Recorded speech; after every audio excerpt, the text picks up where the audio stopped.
This is Saudi Arabia, measuring a massive 2 million square kilometers, making it the 14th largest country by landmass. However, 95% of the kingdom is a hot, dry desert, where you find lots and lots of sands. It is also one of the few countries where you find not a single permanent river. You are also looking at a country where the average annual rainfall is below 150 mm all year round. However, if you zoom in on the country, you will see something totally unexpected: arable land. Saudi Arabia is dotted by a network of farmlands where agriculture thrives, letting farmers harvest many kinds of fruits and abnormality in the hot desert. You will also immediately notice that most of the farmlands are in circles. The nation has 35,000 square kilometers of arable land, which is larger than the Netherlands and 3 times larger than the size of Qatar.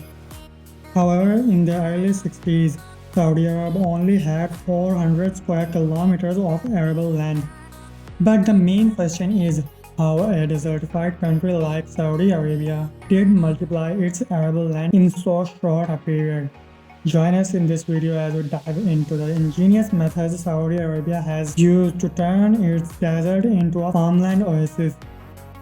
Saudi Arabia is might have lots of dunes of sand, but it had not always been that way. Approximately 10,000 years ago, Arabia saw a significant increase in rain and an expansion of lakes and vegetation, which supported human settlements across the peninsula. In the millennia that followed, however, a series of extreme droughts led to drastic ecosystem changes. Humans would adopt and continue to inhabit the sandy country. Evidence shows that during the Dark Millennium, an arid period lasting from approximately 5900 to 5300 years ago, during which much of Arabia is thought to have been uninhabitable, there was human occupation at Jabba Oasis.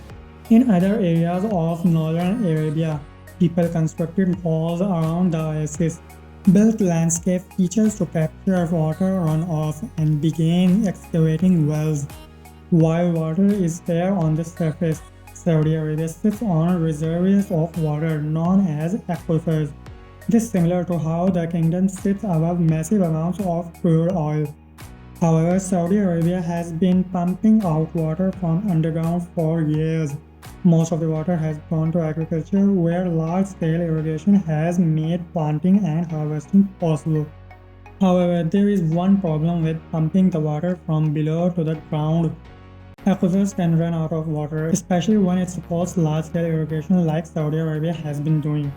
To conserve its water, Saudi Arabia imported a technology, and it has made a lot of difference.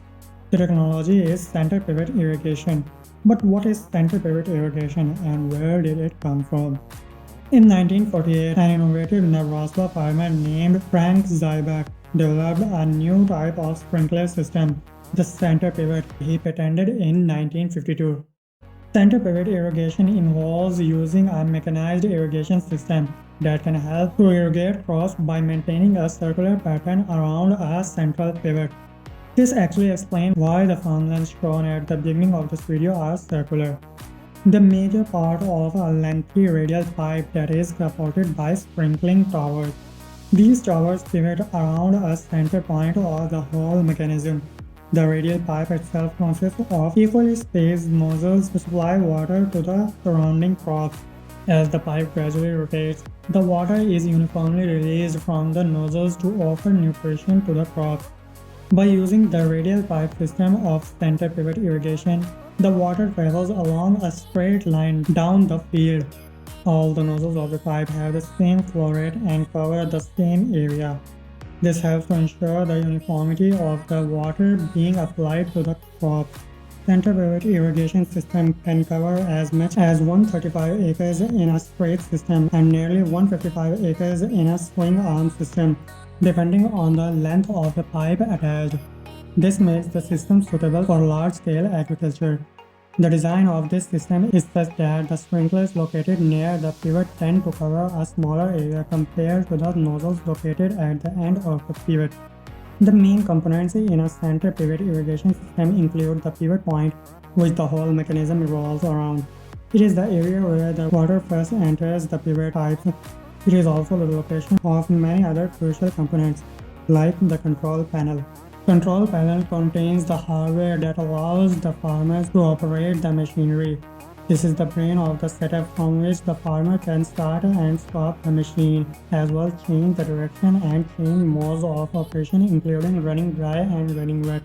There are numerous types of control panels available for center pivot irrigation currently. Farmers can pick up basic or advanced digital panels depending on the budget and requirement.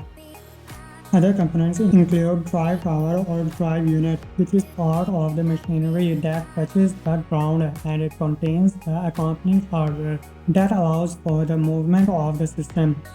It usually consists of wheels, a base beam, a drivetrain, and other important structural supports. There is also the tower box, which controls the drive unit, making the whole machinery move in the right direction and for the required amount of time. With central pivot irrigation, farmers can easily apply water uniformly all over the farmland. It also greatly reduces the amount of labor needed during the harvest season. This solves two problems: the high cost of labor and the inconsistency of farm hands. This irrigation method also helps to conserve enormous amounts of energy in the long run. In addition, it is known to be far more efficient when it comes to using water. It helps prevent water runoff and ensures that the water bills incurred by farmers are greatly reduced. Moreover, using this system makes it easier for farmers to manage the water levels in their soil. The semi-automatic nature of this mechanism, coupled with the lateral movement of the sprinklers, makes managing water levels easier for farmers.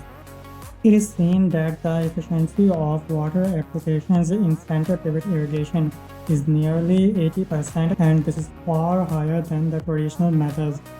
A center irrigation system is very versatile because it can water nearly every type of crop a farmer has. Then the same system can be used to sprinkle fertilizer, pesticides, and other necessary fluids. Approximately two-thirds of all irrigated areas in Saudi Arabia use the center pivot irrigation system. This has helped turn many acres of land into intensively irrigated agricultural land. The government's support and incentive for farmers to help maintain the country's food supply contributed to this shift. Initially, Saudi Arabia farmers complained of excessive corrosion in lateral piping in center pivot irrigation system because they used a variety of water quality standards.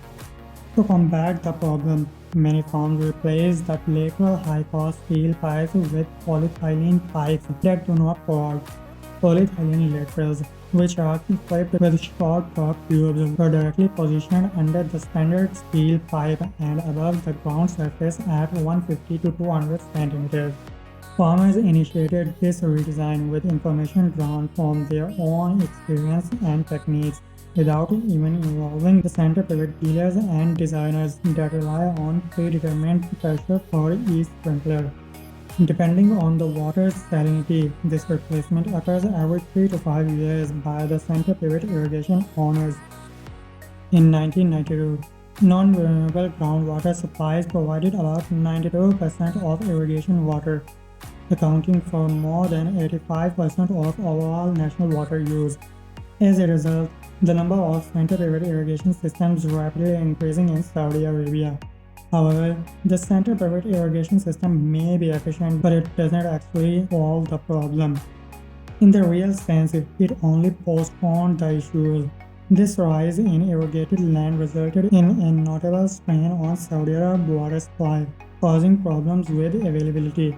When intensive modern farming started, there was a staggering 120 cubic miles or 500 kilometers of water beneath the desert, enough to fill Lake Erie in the United States. But in recent years, up to 5 cubic miles were being consumed annually on the farms. Virtually none of it is replaced by the rains. There effectively are none. Based on extraction rates detailed in a 2004 paper from the School of Oriental and African Studies in London, the Saudis were on track to use up at least 96 cubic miles or 400 cubic kilometers of their aquifers by 2008. Experts estimate that 4/5 of the Saudi's fossil water is not gone. Saudi Arabia has also witnessed some of its fertile land becoming an arid desert in modern times. That was the case in Al-Bada, about 20 miles south to the Mecca.